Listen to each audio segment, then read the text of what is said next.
The Murano is a relatively large two-row crossover vehicle. That means this competes with the likes of the Ford Edge, the Toyota Venza, the Hyundai Santa Fe Sport, and in some ways even the Jeep Grand Cherokee. The Santa Fe Sport and the Ford Edge are going for the same sort of design, restrained, possibly elegant, perhaps a little bit boring compared to the Murano. This is actually a rear window right back here. You can see what's going on. We have this very drastically swooping greenhouse that swoops down, it swoops up. There are a lot of lines going on the side of the Murano. This is actually, as I said, a little rear window. It's very, very small, but it is actually a window, not a piece of black plastic. This triangle right back here, however, is a piece of black plastic. All the lines sort of culminate on this rear tail lamp module.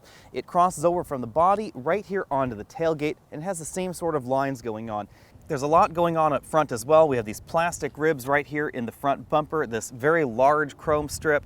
The Nissan logo contains not a radar sensor, but a front view camera for the all-around camera system that's available. You'll find the radar system right down here lower in the front bumper. Our model has the optional LED headlamps, that's LED high beams and LED low beams. The high beams are reflectors, the low beams are projectors. The main reason to upgrade to the Murano from something like the Rogue would be the rear passenger accommodations. These rear seats are an awful lot more padded and an awful lot more comfortable than that compact crossover. We also get a little bit more room in this second row than you find in many three-row crossovers. In the Nissan lineup, if you want 3 rows to your crossover, you have to give up some of the luxuries that you'll find in the Murano, however, and step down to the Nissan Rogue or sort of across to the Nissan Pathfinder. The Pathfinder really isn't designed to be the same kind of vehicle as the Murano. The Murano is designed to be more premium and more stylish on the inside, and it really shows when you compare this with the Pathfinder. The Pathfinder is a little bit boring in comparison, very much like those other competitors I've been talking about. The polarizing styling continues on the inside of the Murano. We have this fake wood that goes all the way across the dashboard, sort of curves in and out and then curves along the doors over there. We also have large panels of fake wood going on the doors as well. We have mostly soft touch plastics, as you'd expect from a crossover in this segment, and we have a very Infiniti-like steering wheel. Infiniti kept coming to my mind for several reasons. We have the radar cruise control system that's essentially lifted from many of the Infiniti models. It works incredibly well for this mass market segment. Definitely better than you'll find in most of the Hondas or Acuras out there. We also have these very large and very comfortable front seats. They're very nicely padded, very easy to spend a lot of time in. The interior of the Murano really looks like a cross between a Nissan and an Infiniti. We have this very Infiniti-like styling going on, but then we have a very Nissan-like center cluster with an all-new infotainment system. This is different than we found in previous generations of Nissan and Infiniti models. It's an all-new system that actually works pretty well. It's a large color touchscreen system. We have physical buttons over here on this side, direct access button to the all-around camera system, which Nissan and Infinitis have been known for. This is the front view camera. We also have a rear view camera if we were in reverse. The lines are dynamic whether we're in drive or in reverse. This is much more responsive than the Infiniti system we see in most of the Infiniti products except for that all-new Q50. We have Nissan Connect apps to allow direct access to Facebook, certain other services along those lines. We also have this home screen, which is a little bit different than the other products. Full map integration if we do have the optional nav system. We also have an audio interface, which is a definite improvement over other Nissan products. You'll also find the usual bevy of inputs from AM and FM to Sirius XM satellite radio. We also have 2 USB inputs, which is kind of handy. There's one in the back of the vehicle and one in the front of the vehicle, so your kids can plug in right there, and then you can actually control that from the head unit. Under the hood, we find Nissan's corporate 3.5-liter V6 engine. It produces 260 horsepower in this particular trim and 240 pound-feet of torque, which is a little bit lower than you'll find in most of the competitors' V6 engines. The reason for the lower torque figure is because this is mated only to Nissan's continuously variable transmission, or CVT, and CVTs in general can't handle as much torque as a traditional stepped automatic. However, the efficiencies that we get out of this engine and the CVT help give this some of the best fuel economy figures in this segment. So it really is a trade-off. Do you want more torque or do you want better fuel economy? Out on the road, the Murano marches to a different drummer than the rest of the competition in this segment. It's not an off-road vehicle like the Grand Cherokee, it's not trying to be a sporty entry in this segment like the Ford Edge Sport, and it's not trying to straddle the middle like the Hyundai Santa Fe Sport. Instead, the Murano is going for a very comfortable on-road mission. We have a relatively softly sprung suspension, although it handles fairly well. We get a decent 0 to 60 time at 7 seconds, but we do get this CVT under the hood, and a lot of people seem to dislike CVTs, especially when it comes to sportier driving. To try and compensate a little bit for that, Nissan has programmed this CVT to behave like a 7-speed automatic transmission sometimes. So if we put it over here in the manual mode, we can imitate a 7-speed stepped automatic transmission and command a manual gear selection. They are a little bit mushy, however. They don't really feel like a real automatic transmission. If we put it in drive and floor the vehicle, it'll go right on up to redline and then imitate an automatic transmission, shifting as you accelerate. Now the downside for that is that even though we did score 7.05 seconds 0 to 60, I suspect this would actually be faster 0 to 60 if it did not imitate an automatic transmission.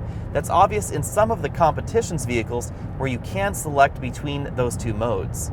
The soft suspension tuning and relatively narrow tires when you compare this with the rest of the competition mean that we don't get the same kind of handling behavior out of the Murano as we do get out of the Ford Edge or even the Toyota Venza. The Venza actually has a relatively sorted suspension design. Now the rest of the vehicle is definitely old and it's not really my cup of tea, but does handle slightly better than the Murano. That's thanks largely to the wider tires and the suspension tuning. The Jeep Grand Cherokee is higher off the ground than the Murano, so it doesn't feel quite as sorted sometimes. However, the absolute grip in the Grand Cherokee is higher in certain versions because it does have much wider tires, especially in those upper end trims. On the flip side, the Murano delivers absolutely excellent fuel economy. I've been averaging 24 miles per gallon in this front-wheel drive model over about 500 miles. That's better fuel economy than you'll get in the 2-liter turbocharged version of the Ford Edge, and it places it somewhere between the V6 gasoline engine and the V6 diesel engine in the Grand Cherokee. The reason for that is because the Grand Cherokee again has those wider tires, but it also is a decent amount heavier than this, even though the Murano is not exactly a lightweight at over 4,000 pounds. Compared with the Edge, the Venza, and the Santa Fe Sport with the 2-liter turbocharged engine, the CVT is really what's going on in the Murano as far as fuel economy is concerned. It can really keep this engine at a much more efficient power band at all times. If you're accelerating from a stop, the engine will go up to about 2,000 RPM or so, and as long as you're accelerating gently, right around 20 miles an hour, it will actually drop right around to 1,000 RPM. That's a very efficient range for a V6 engine like this to operate in. And then it will continue at that 1,000 RPM until you hit about 45 or 50 miles an hour or so, where it will then start to rise on up. By the time you're going about 70 miles an hour like we are right here on this freeway, the engine is loafing around at 1,400 RPM. Surprisingly, even though we only get 240 pound-feet of torque out of this engine, it can actually handle going up slight inclines on this freeway at around 1,500 RPM. Love it or hate it, the Murano definitely stands out in this crowd of very restrained styled crossovers. That really goes for the Ford Edge and the Hyundai Santa Fe Sport. Now I really like both of those vehicles. The Santa Fe Sport is a very good deal and the Ford Edge is one of the faster entries in this segment with its available twin-turbo V6, but they're not styled as interestingly as the Murano. The Murano has delivered far more head turns from other drivers out on the road as well as pedestrians walking by than any of the other vehicles in this segment. At $29,650, this is notably more expensive than the Hyundai Santa Fe Sport, which starts about $4,000 less than this. It's also a little bit more expensive than the Ford Edge. The easiest comparison is the Toyota Venza, which has a much older looking interior. It also looks really dated on the outside. It's also about the same price as this, and I would take this over the Toyota Venza any day. Over the Hyundai Santa Fe Sport, that's a little bit trickier. Now the Santa Fe Sport is definitely more restrained, some might say a little bit more boring, but it also is an incredible value in this segment. You can get that 2-liter turbocharged engine, and even at the top end, it still comes in thousands of dollars less than the Murano. Compared with the Edge, there is definitely some value going on in the Murano. We get better performance and better fuel economy with this engine than we get with the 2-liter turbo in the Edge. Now the CVT may not be everybody's cup of tea, but it does give you seriously good fuel economy, and it also helps improve 0 to 60 times, even though we don't have the same kind of torque going on in this as we do in the Edge. Of course, if you want the best in this segment, you're going to be taking a look at something along the lines of a V8 Grand Cherokee or the twin-turbo Edge. That twin-turbo Edge is definitely faster than this. The Edge is a little bit more restrained in styling and it's not quite as comfortable on the inside. I think I'd be hard-pressed to choose between the Edge and the Murano. It really depends on how much you care for the styling or don't care for the styling, depending on your preference. The Grand Cherokee may be a competitor, but it's a very tricky competitor. When you're taking a look at the Platinum version of the Murano like we're looking at right here, and you compare that to a similarly priced and similarly configured Jeep Grand Cherokee, especially in the 4-wheel drive trims, you're getting an awful lot more rugged 4-wheel drive system in the Jeep than you will in this Murano. We also get more ground clearance, we have an available airlift suspension, and if you want to option your Grand Cherokee all the way up to the top, a V6 engine version of that top-end Grand Cherokee will set you back $55,000. That's way more than the Murano. Although the Grand Cherokee is one of my favorites in this segment, even I have to admit that if you're an on-road focused shopper, and that is you're not really going to be taking your Jeep or your Nissan Murano off-road, then the Murano has a nicer interior than the Grand Cherokee. And lastly, I'm going to go ahead and toss in the Lexus RX 350.